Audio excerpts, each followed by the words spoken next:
नजीब क्या हुआ? मैं समझ रहा था 130 पर एक खिलाड़ी आउट था तो बड़ा अच्छा स्कोर 190 हम एक्सपेक्ट कर रहे हैं, बल्कि एक्सपेक्ट से ज़्यादा मैं आपको बताऊं, हम ये तीन हजरात यहाँ बैठे हैं, शायद और भी बहुत सारे पाकिस्तान में, सारे चाह रहे हैं कि कम से कम जीते कराची यार, कोई गेम में मज़ा आए। ये फिर वही 167 168 उसी के बीच में फंस गए और कराची मुल्तान से खेल रही है। मुल्तान जैसी टीम के सामने आप सिक्योर समझते हैं ये स्कोर जो कराची की बॉलिंग देखते हुए? आप अपना छोड़े, हमारी तो किस्मत देखें, हम जिस टीम को सपोर्ट करते हैं वो ऐसे ही है, चाहे पाकिस्तान हो चाहे कराची की हो। हम दूसरों की मदद पे डिपेंड कर रहे होते हैं कि अब मुल्तान बुरा खेले। वैसे आज मैं आपको बताऊं, फर्स्ट थिंग फर्स्ट, मैंने आज हैदर अली को बहुत मिस किया। अब आप पूछे क्यों? क्यों वेट को आउट नहीं करवाया? वेट को रन आउट ही करा देते। बहुत आला। जिस बुरी तरह वेट खेले हैं, आई एम thoroughly disappointed।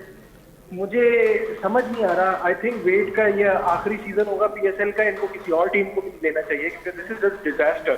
अच्छा मैं एक बात बताऊं, ये एरन फिंच का भी वक्त खत्म हो गया है। हमारे पास उस वक्त ऑप्शन था रहमानुल्लाह गुरबाज का, so we miss the plot. हमें रहमानुल्लाह गुरबाज लेते, हमारी बैटिंग में बड़ी स्ट्रेंथ आ जाती, कीपर का मसला भी हल हो जाता और आपको जरूरत भी थी। खैर, दो पिक्स हैं जिसकी वजह से कराची कमजोर नजर आती है, वो एक मैथ्यू वेड है और एक हैदर अली को हमने प्लेटिनम में लिया। सही है, तो अदरवाइज टीम बुरी नहीं है।